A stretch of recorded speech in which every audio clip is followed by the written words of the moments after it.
Sing that shit.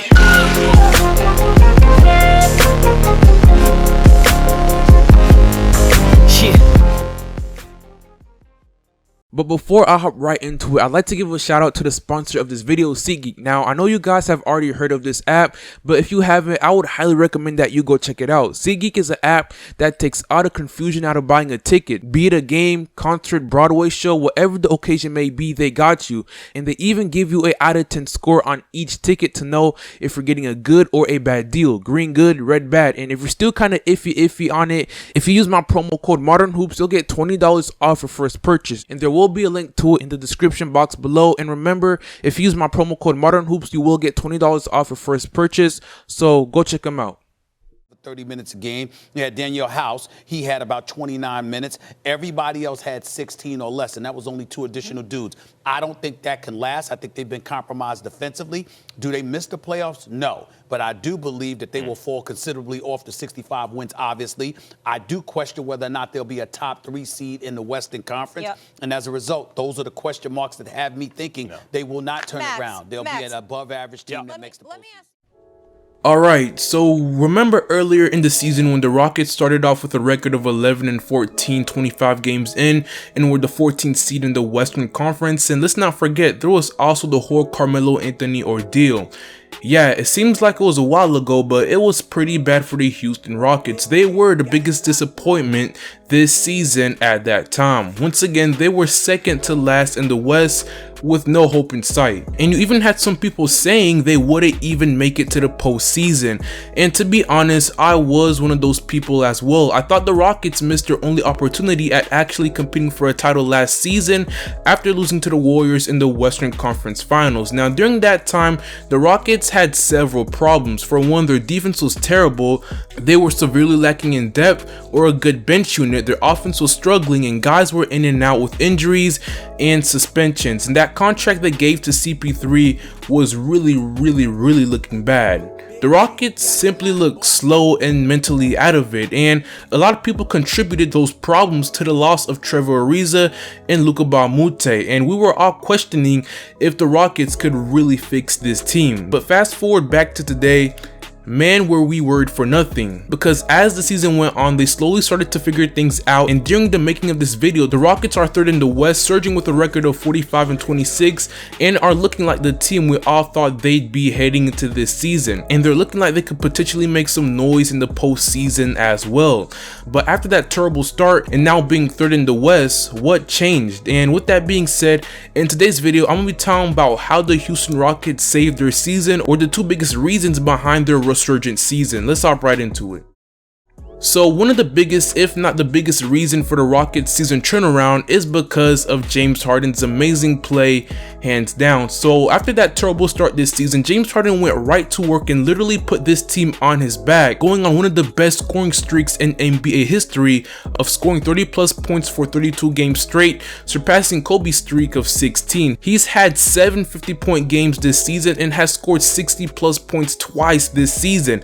He's also scored at least 30 points against every team this season, and on the season he's averaging an insane 36 points, 7 rebounds, and 8 assists per game, while also shooting 44% from the field and 36% from the 3.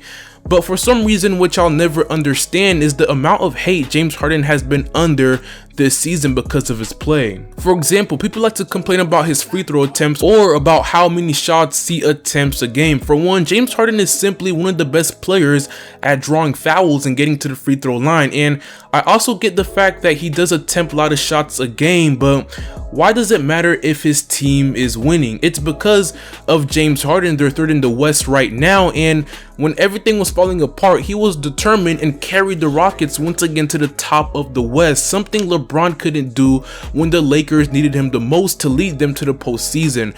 We rarely see scoring seasons like this from a player, and although I don't see him winning the MVP, I actually see that going to Giannis, but hopefully that doesn't take away from the amazing season he's having. Now, the second reason behind the Rockets' resurgent season is because of Daryl Morey. Now, unlike the Thunder or the Warriors or even the Lakers at the time, the Rockets didn't really have that great of an offseason. Daryl Morey signed a 33-year-old Chris Paul to a 4-year, $160 million max contract, and I get the fact that they're still trying to contend for a title, but that's still a lot of money for a point guard who's on the decline. People were also upset at the fact that they were unable to retrain Trevor Ariza nor Luka Balmute, two players who were really important to both their offense and defensive schemes the season prior. And what makes it worse is that they tried to replace them with Carmelo Anthony, and we all know how that turned out. So earlier in the season, when people were questioning if the Rockets could save their season, it's because once again they had no cap space or depth.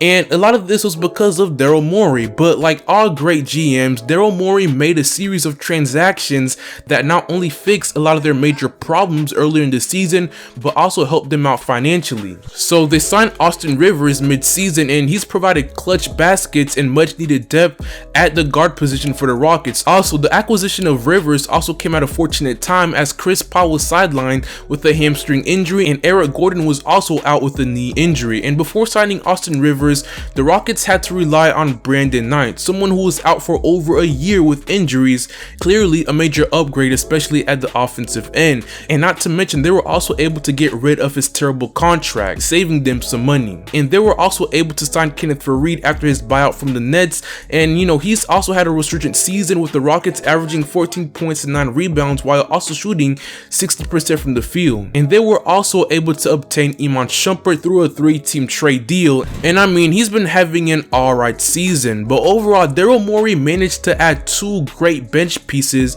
in Austin Rivers and Kenneth Faried, improving their depth while also slashing enough salary to get under the luxury tax. So hats off to him and the works he's been able to do this season for the Houston Rockets. But with that being said, that's all I got for you guys today, and if you guys enjoyed this video, please leave a like, share, and subscribe for more NBA content, and let me know what you guys think in the comment section below. And while we're at it, go follow me on all my social medias. Links to my Twitter and Instagram will be in the comment section below and in the description box below. But with that being said, I hope you guys have an amazing day, and I will see you all later. Peace.